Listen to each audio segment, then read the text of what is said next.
Hot937, hot937.com. Now, I told you already the man of the hour is going to be talking to us today. It's all about Bunji. Now, you were on the Friday show, and one of the greatest things that we talked about, and I love talking to you about, is your role in soca music. I need people to understand a little bit about how Bunji's career started. Because, I mean, you know, it's not a lot of soca artists out there, and like you, there's not that many.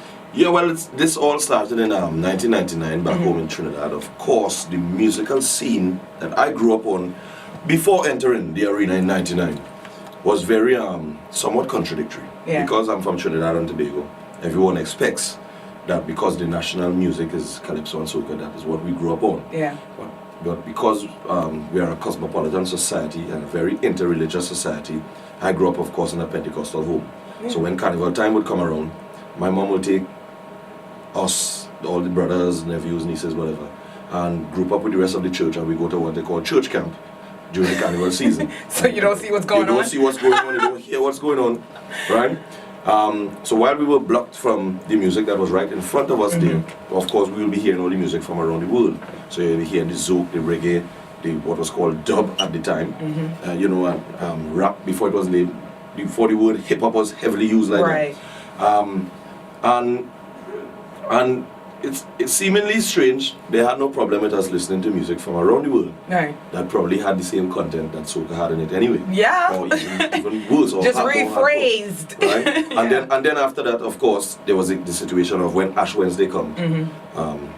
The shot would be called by religious groups and whatever to cut all carnival music for the time of Lent. Whoa. Right? That, of course, turned into a tradition years later. So it was automatic generations down now that when carnival is done, you switch, right? Again, contradictory to its own existence.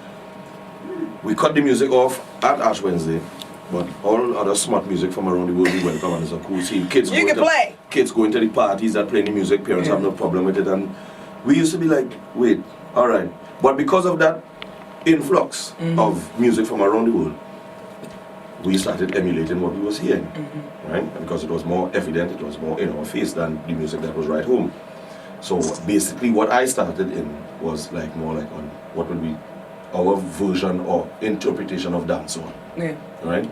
Give me one of your early lyrics. I can't even remember that. Come on, there has to be one that just stuck out in your head because you said it so many times. There has to be a baby one, and one from the early stages of Bunji. I really can't remember. Okay, what's I remember somewhere down the interview, right? Right? And how we started, because when we started looking at people like Ninja Man and all of them, Clash and Ragga Soca, and so what some of us would do in school is that we'd have a little circle, 7 or 8 of us, and it would be like off the top of your head. Everything must be off the top of your head. So someone will just start and put, all right, phone. This is the keyword, phone. And everyone in the circle have to rhyme about phone. Of course, if you fail, you're out of the circle. Okay. So that was our exercise there. And some of us got skilled, some of us got killed. Right? Yeah.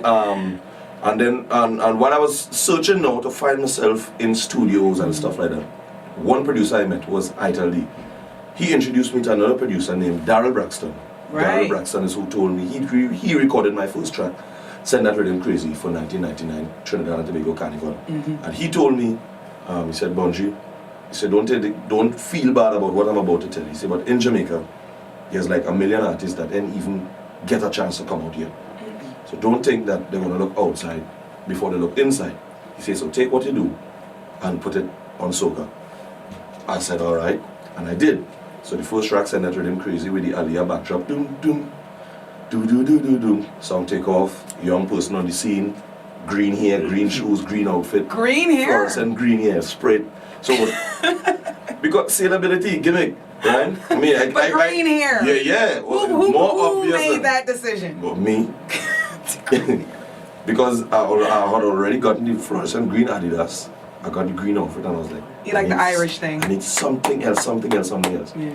And I remember going into one of the carnival stores. We have a carnival store named Samaru's. And I bought the green spray and just sprayed me. Shh. I said, right, this is the look. I like it. And it was a hit with all the kids. had a children's show, everything happened one time in that first year. And when I say everything, I mean everything. Because along with all the praise and celebration, of course, came the ridicule, critics, flack. And that's another edge to not even dancehall, but to Caribbean music on a whole. I've always found that in Caribbean music, an artist is always loved when they're still on the ground working, but the minute they're off the ground and running, then all of a sudden in comes the influx of negative attention. We are a society that loves the underdog story. We love the underdog. But not the winner. Not the winner. We just, because, I mean, how many times we'll go to a venue and we'll see some stars coming into Trinidad and Tobago or somewhere else. And you find like all the DJs and all the fans, they're more concentrated to getting close to the second man. Right. Even more than the head man. It's a mentality. Right? Of course, I received flack because I was labeled as the person who changed soca in 1999. Right. I don't know how that happened because the music was about to change anyway. Everything changes. Because they had like 10 new young artists on the scene that year. So the music was about to change anyway, but it seemed like I was the most prominent. So they put the blame on me. It didn't seem, it's true. They had petitions to get me out of the business. They petitioned against you. Of course. Okay, so take me to that moment when you found out about the first petition. Well, I didn't even understand what was going on. I mean, I was 19. I mean, no one ever educate you on these things. Right. It happened, and you just have to deal with it, or you just have to find a way. No, but honestly, how did you feel? But I mean, this is your country, this is your music. You're just trying to do what you love, and then you're hearing they're petitioning against you. At first, I didn't know how to feel. And then I started to get angry. And I immediately went back into combat mode. But that is how I built my style. Studio combat or? Verbal combat. And that is how I built my style as a combative artist. You know, we go in a clash or something and I just totally demolish you. That is how. So I went back into that momentum and started to like put focus on all who was part of this petition. To start a launch behind them because there was a lot of elder musicians and so on. And then just as I was about to hulk out the whole situation. He said hulk out. Like, yo, this is your time here to prove yourself and prove them wrong. Because I didn't come in to spoil anything. I didn't come in to take anyone's food from them out. I was doing something because I felt it inside. And all these people I was looking up to as inspiration, I didn't believe that they would turn on me like that. Welcome to Caribbean music. But then in my mind I realized, well, wait, at least now you know what you're dealing with. You know the nature of the beast, so you know how to maneuver.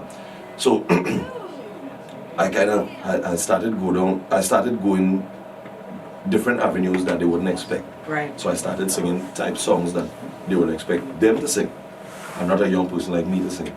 And immediately they start, they want to do a collaboration and they want to meet and talk, and we would be on this musical forum on the radio stations. I would be like the only young person amongst a panel of all these elders, and they would be asking for my point of view and taking advice from me. And the whole thing was a turnaround. It was hurtful, and I guess that would hurt any other artist because I was just doing this for my people. And to see my people. But not for one moment from then to now did I ever feel like I needed a moment to rub something back in the face. That moment never hit me. And because of my nature, it will never come. I find a constant joy in doing things for my people because they are my people. I came from them. When I come off this pedestal, I'm going back into them. So it makes no sense. And success like these, I always say, when artists, God really chooses who He wants to give a successful moment. Very true, because not many people can be in these positions. And He wouldn't give you something good to take, and then you squander it and you rub it and smear it in people's face like, you thought I couldn't do it? Well, look. Exactly. You know, because after that, look, you'll take it right back. Take it right back. You know, so that's the Bunji. Now, one of the cool things about you is, you know, as ladies' man, as you appear, and as wonderful to the ladies as you look, you're a married man. And, you know, that's few and far in between. And then when you see strong relationships, that's even fewer and far in between. But it seems to work for you. You know what I mean? I mean, how come you went the route of family man marriage versus what you normally see, which is Garlin Soca, Yeah, but and in our musical scene, yeah, the girlish thing is a very big thing. You know, one man must have 20 girl and kind of thing. 15 baby mama. And I know that. Must breathe. but and I remember when my wife and I just got married, Fair and Lions, when we just got married. I remember like 2 or 3 of the elder male artists was, you know, they was like, yo, what you doing? I was like, what do you mean what doing? And they was like, no, you know, we don't bring our wives out. I was like, why? No, because, you know, you need to look available. He said, a young fella like you need to look available because you have female fans and stuff like that. I was like, oh, seriously? Yeah, really? I said, oh, all right. And I was almost tempted to ask about him, so where your family is now? But I needed to be respectful, so I left it right there. Yeah. But no, you should have asked. Nah. But we got married in 2006, and marriage is something I always wanted to do because I came from a family that all my brothers and sisters went through marriage. Yeah. And I saw the beauty in it. I saw the joy in it when they started their families. And the strength and the unity. Yeah, I saw it all, you know. And then I know what it felt like when my mom and dad went to separate ways. Right. And I basically I didn't have a chance to choose. Right. Because I was too young to choose. So I was basically forced to go one direction. I wouldn't say forced, but I had no choice but to go one direction. Yeah, understood. Right? And I said I didn't want that in my life. I don't want that from my life. And Faye and I, we just started vibing and everything was going smooth. We got married. We got criticized for being married. Yeah. Of course, because we're in a society where marriage is not supposed to be. What are you doing? Yeah. It's too many girls. And crazy. And if it wasn't for our strength, I think we probably would have just given it and just mashed up the whole thing because of pressure, you know. But speaking of strength, like I know you have got to have those stories where these girls, like, still they don't care because as much as the men sit there and they go, "Oh, you can't," because female fans will look at you as a married man and look at you like they want you even more now. So give me like the craziest story that's ever happened where a fan just didn't even care that you're married. Faye could have been standing there and they were just still like, "Bunji!" Well, I remember one time about 4 years ago or like that, and we were backstage. So Faye was like right over there by the door. I was here. There was a mad rush backstage, and all these fans. And of course, she had some male fans coming to see her. And this one girl in particular, I don't know where she came from. She just like truly, she was just like a razor. She hulked.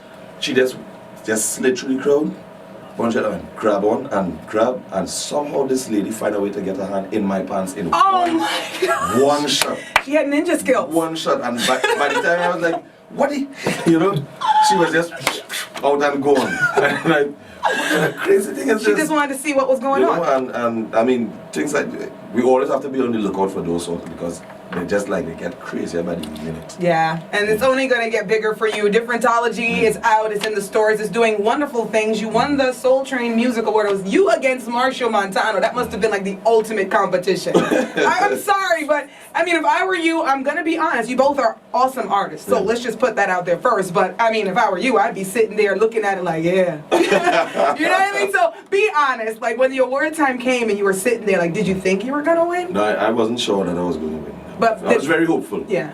But I wasn't sure because I understood the category he was in. When I looked at who else was in that category. Who else? I only know you and Marshall. No, there was this lady from Scotland. Okay, so in other words, nobody that matters. But she's big. No, we're okay. She's big. No, we're talking Caribbean. Right? So when I saw it, I was like, shoot, boy, this one's gonna be tough. Yeah. You know, and then and they said Bunji. Well, we wasn't there for the filming of the ceremony, first of all. But like a week after, we got some information because we asked, well, who won the award, because we was waiting to hear, and we got some information that somebody else won it, so it was like, oh, all right, cool. Oh. And then my manager Dexter called like about the week after. He said, so 2 weeks after it was announced. He said, Bunji, you know we got wrong information last time. I mean, what wrong information? He's like, was you in the award? In a loud kind of way. I was like, you're lying, man. I said, read out the email. And he read the email, and like, and he read all the BT address and everything. Yeah. Shucks, BT address. And my wife and I was in the vehicle and we were shouting for like half a minute. Yeah. And then we went out dead calm, like, yeah, cool. Yeah, we back to calm, back to schedule. You know, so give the baby the bottle. When I found out that we won the award, and that was right like the week after Grey's Anatomy. Yeah. The feature of the song in Grey's Anatomy. That was good. Yeah. I was like, yo, something is about to happen for this music here. Yeah. You know, and I started asking myself, brother, are you prepared to walk this road? And then I started asking the other artists, subliminally in my mind, are you all ready to walk this road? Because something is about to happen here. Yeah. You know, not just with soca, but with dancehall. If you really watch what's going on, there's something brewing. Yeah, something happening. And I remember I was talking with Cardinal Official, right? Because we speak all the time. Yeah. Cardinal is my boy. Where is he? Yeah. He's in Toronto doing something very. We all hear about it soon. Because you know we had this collab we did together as well earlier this year called Famous, produced by Ricky Blaze. Right.